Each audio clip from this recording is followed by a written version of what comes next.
Alors comme moi, tu as sûrement déjà entendu cette phrase, l'habit ne fait pas le moine. Est-ce que c'est vrai? Est-ce que tu es d'accord? Est-ce que je suis d'accord surtout? On en parle dans cette vidéo. On nous dit très souvent que la beauté intérieure, c'est ce qui compte le plus. Mais en réalité, est-ce que la société ne nous envoie pas une autre image, une autre réalité? Est-ce qu'avant qu'une personne qu'on vient de rencontrer nous ouvre la bouche, est-ce qu'on ne l'a pas déjà catégorisée dans notre tête? Je voudrais commencer cette vidéo en faisant un exercice hyper simple. Disons qu'il y a deux personnes qui viennent et qui frappent à ta porte. Cette personne et cette personne.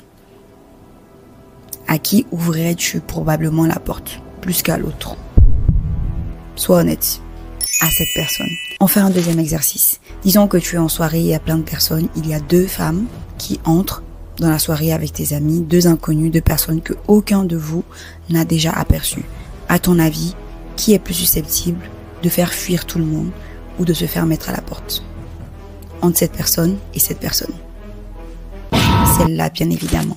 C'est pour te dire que ton apparence envoie un message avant toi. Ton apparence est une monnaie, c'est un langage, c'est une arme politique, c'est une arme sociale. J'ai fait une vidéo très récemment dans laquelle j'ai abordé l'effet halo très brièvement en parlant de mon expérience aux États-Unis. Alors cette vidéo, c'est la vidéo dans laquelle je dis qu'il faut être apprêté tous les jours. Et la vidéo d'aujourd'hui fait partie de la série de vidéos sur l'image, sur l'importance de l'image qu'on renvoie, du message qu'on fait passer à travers notre visage, notre corps, notre façon de nous habiller. J'ai fait deux vidéos à ce sujet. Une première vidéo sur comment s'apprêter en 5 minutes très tôt le matin, un tutoriel make-up. Et une deuxième vidéo sur pourquoi les femmes ne s'habillent pas comme des femmes. Et cette vidéo d'aujourd'hui, effectivement, je l'ai intitulée « Sois belle de l'intérieur, mais surtout à l'extérieur ». Et c'est ce dont on va discuter aujourd'hui. Comme je disais, l'effet halo, c'est un biais cognitif, c'est-à-dire que ton cerveau va attribuer des qualités positives à des personnes qui rentrent dans certains standards de beauté de la société. Tu verras une personne qui a la peau douce, sans tache, dans ton esprit, naturellement, tu te diras que cette personne est plus propre.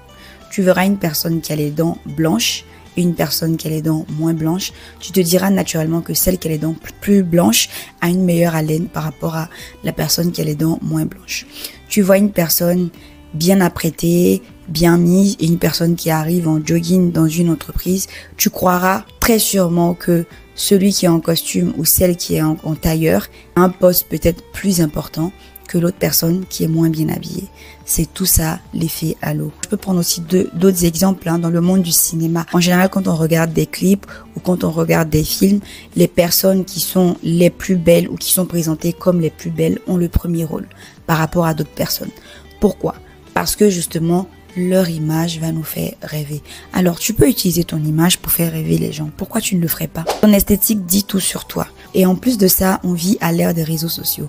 Et sur les réseaux, je pense que comme moi, si tu es sur TikTok, Instagram ou même ici sur YouTube, tu as déjà entendu plusieurs expressions suivies du terme esthétique. Clean girl esthétique, messy girl esthétique. Pendant longtemps, celle qui a dominé le web, c'est la clean girl, à l'esthétique popularisée par des figures comme Hailey Bieber ou Kendall Jenner. Un chignon lissé, un maquillage ultra naturel, une peau lumineuse, des vêtements neutres et bien coupés. Derrière cette apparente simplicité se cache en réalité une routine très cadrée. Skincare, sport, alimentation peut-être trop équilibrée, vie bien rangée. Bref, la clean girl incarne une version modernisée de la perfection. Tout est propre, contrôlé. Ici, c'est le calme, la fraîcheur, la discipline. Mais alors, a-t-on le droit de ne pas aspirer à la perfection millimétrée? La messy girl dit oui. Elle ne sait pas de paraître parfaite, elle ne cherche pas à tout optimiser, elle s'autorise le chaos, la fatigue, les émotions négatives, elle montre aussi ce qui dépasse, le désordre, l'hésitation, la bretelle de soutien-gorge.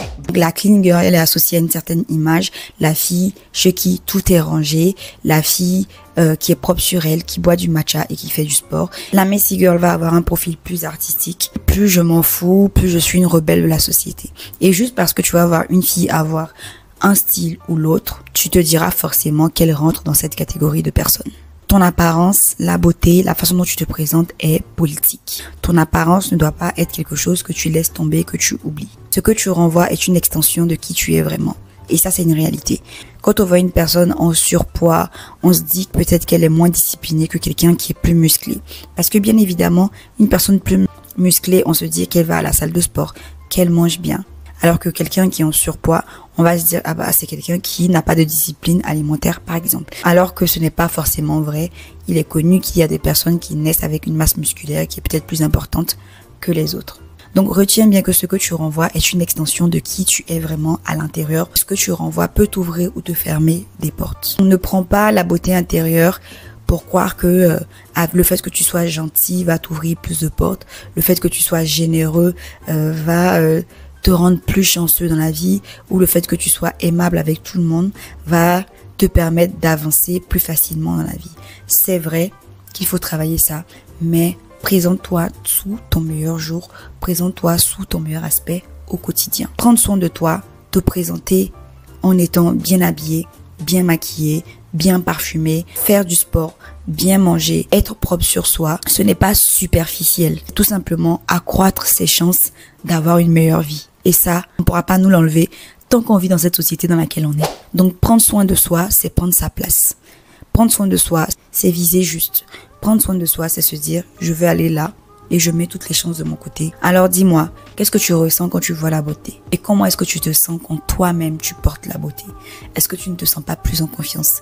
Est-ce que tu ne te sens pas plus fort? Cette vidéo, ce n'est pas une glorification de l'apparence.